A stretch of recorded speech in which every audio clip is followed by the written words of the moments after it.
going for it. Run, run, run, run, run. Just a few birds flying. Blimey.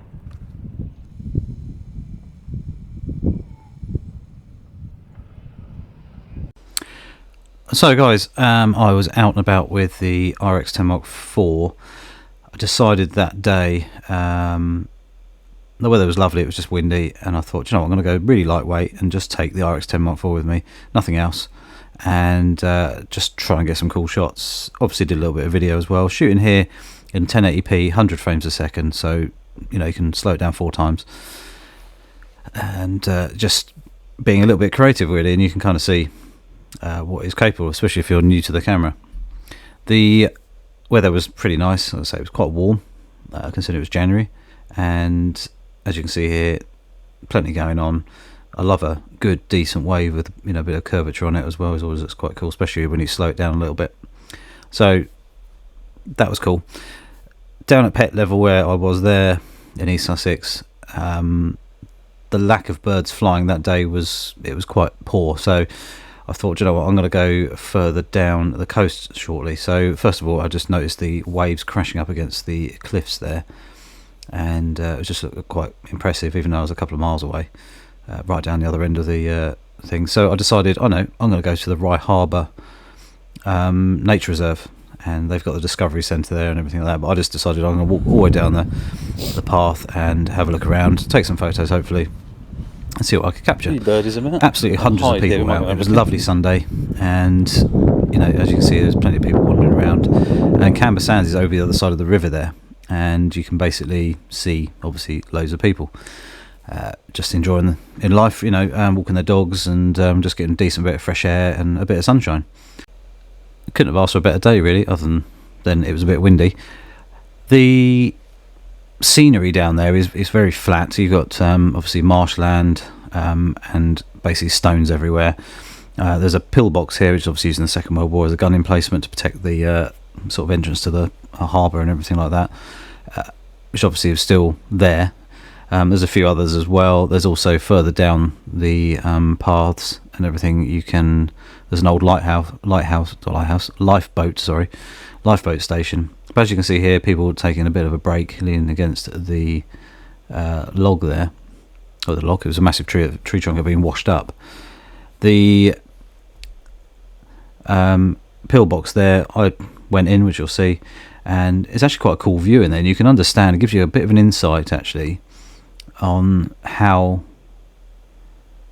well, World War II would have been, if you've ever been in a bunker. This one here is in pretty good condition, to be fair, and it didn't smell of piss, which is nice, and there was plenty of light coming through from the sun, so it was actually quite a nice little spot to wander around, and you could see where the guns would have been mounted, and you'll be able to see the view out, which was actually quite pleasant, looking across the Camber Bay there.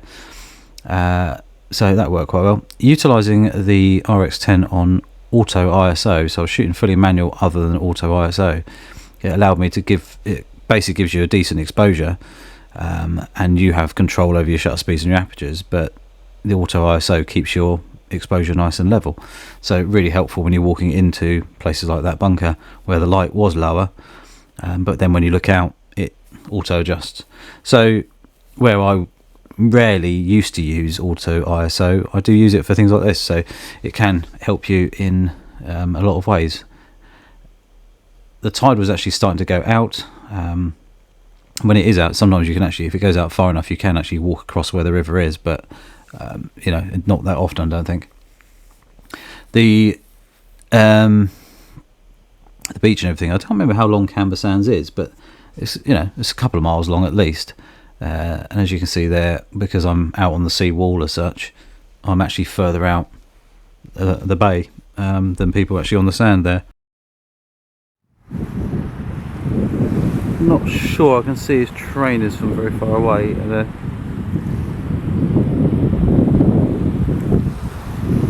They don't really stick out very much.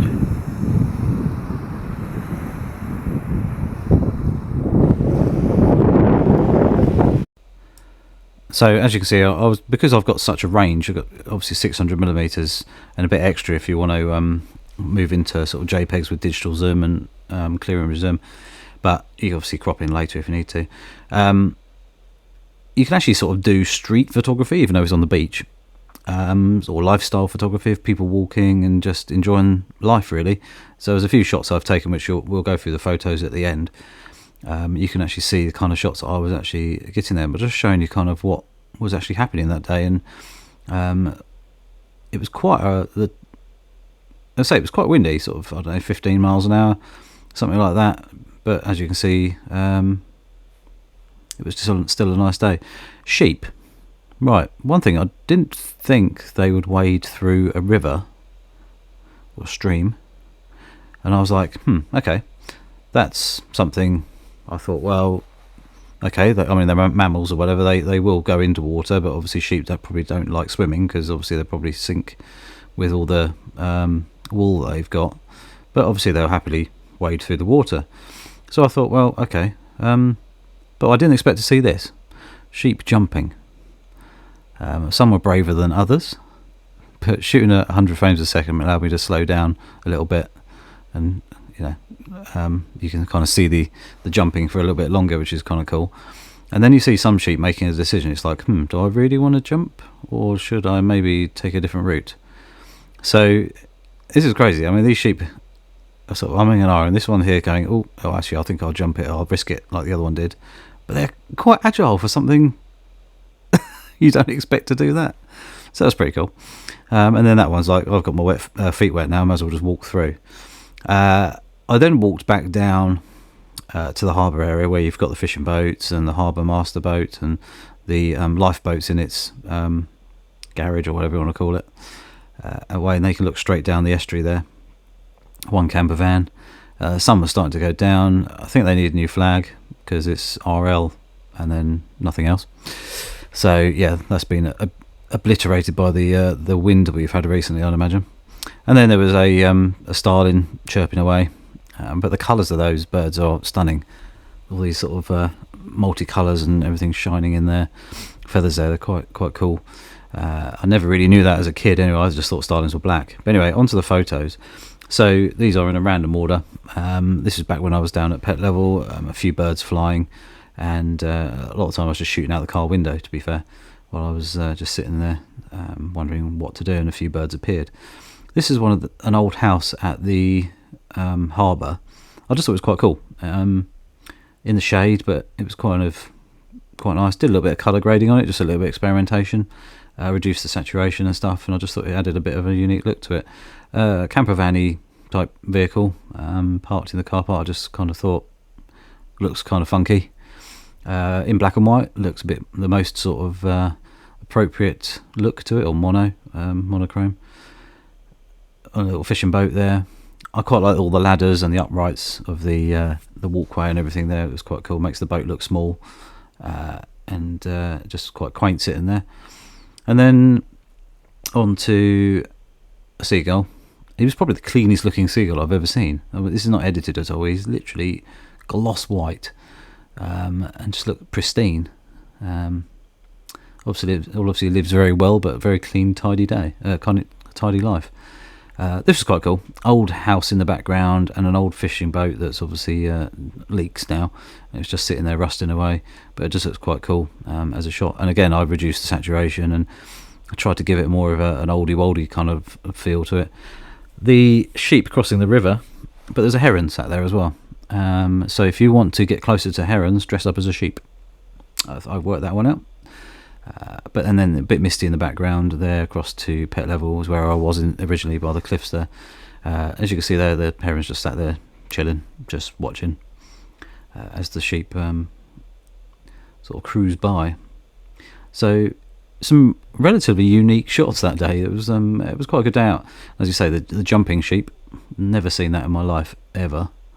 Yeah, it was quite funny to watch, and it wasn't just one, it wasn't just two, it was about 15 or so that actually did it in the end at different places as well. So it was quite cool to be able to witness that. So if you're ever down there and you see the tides going out and the sheep are on one side, they'll soon work out that they want to get to the other side and do a little bit of jumping. I went into the hide, which was on the way down, and this is one shot that I took, which I quite like actually. Sort of top and bottom in the silhouette, the middle of the silhouette, and then obviously the bird as well, and a little ripple in the water shadow, and just add a little bit of warmth to it as the sun was sort of heading down. The red top building, which is very famous, you can see it from Canvas Sands very, very clearly from the other end of the beach. It just sort of sticks out like a sore thumb. So I thought I'll shoot into the sun, you know, a little bit of silhouettage, but actually the dynamic range of that camera is very impressive.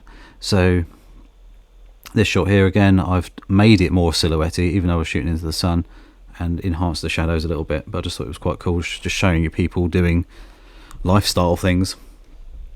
A little dog with a big attitude barking away at I don't know what. It was just, don't know, barking, which was as they do, little dogs, don't they? They're quite vocal.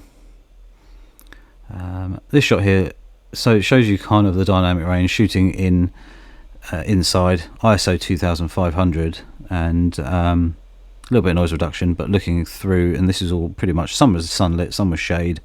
It just shows you the RX10 does pretty well. That's the shot I was talking about, the panorama style look through the pillbox viewing slits as such. That was quite cool with the beach, and two people just stood there looking across. The two people having a tree break, I put it in on Instagram, have a bit of a play on words there. And yeah, I'm presuming that tree must have fallen off the cliffs at pet level and just got washed up further down, because that's where there's quite a few trees still growing. This is quite cool. This is like two ladies and their kids, and I've colour graded it, added a little bit, made it sort of a bit pastel-y, I suppose, but I quite like it as a shot, just a real lifestyle kind of shot. And then lots of people on the beach, walking dogs, doing the thing, which was really nice. And in fact, there was one person I do know on there, Becky. She was there at that roughly that point, walking, because she put her thing up on her Instagram, walking along the beach, and I was like, I did wonder when I was looking, is there anybody on the beach that I might know? But it's such a beautiful spot to go and visit and walk, and you know, appreciate the fresh air. That's the old lifeboat station in the distance there, and you can see it's a little bit hazy, misty, and a few other people walking and stuff across the marshy bits as well. So it's, if you're in East Sussex near Rye, it's a really nice wander out actually. A little bit of silhouette in there, 1/12,500th of a second shutter speed, f4, around about 300mm I think I was zoomed in at, and that's the Rye Discovery Centre you can walk out to. Don't actually know what's inside, probably some information about birds and the marshland and the history and stuff, I imagine, but I just carried on walking past. It was quite busy in there, so yeah, it was interesting thing. This is when I was back down on pet level. Ferrari came tanking past, which I thought was very brave of him, because that road is not very good. It's potholes galore. So yeah, but it just shows you how low that thing is compared to the average car of today. So yeah, bird here. Always look very happy, those birds, but a little bit of a smile going on. About 600mm f4, ISO 100, and looking out of my car window basically, with it down.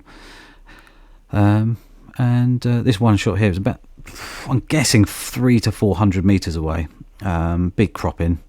The marsh harrier appeared, and I just spotted it and managed to get a couple of shots over my wing mirror, out the window again, and it's not too bad. End of the day, it worked okay. Hope you enjoyed the video. I know I haven't done many recently, but there'll be a lot more coming now. I've been out filming, so there'll be another one or two coming soon. Any questions about the RX10, obviously feel free to ask. But now I've been using it more recently. It's still a fantastic bit of kit, and really, really enjoy using it. And like that day, it was perfect because you're just wandering around with it. It doesn't weigh much, and it's just so usable. So anyway, I shall see you soon. Ciao.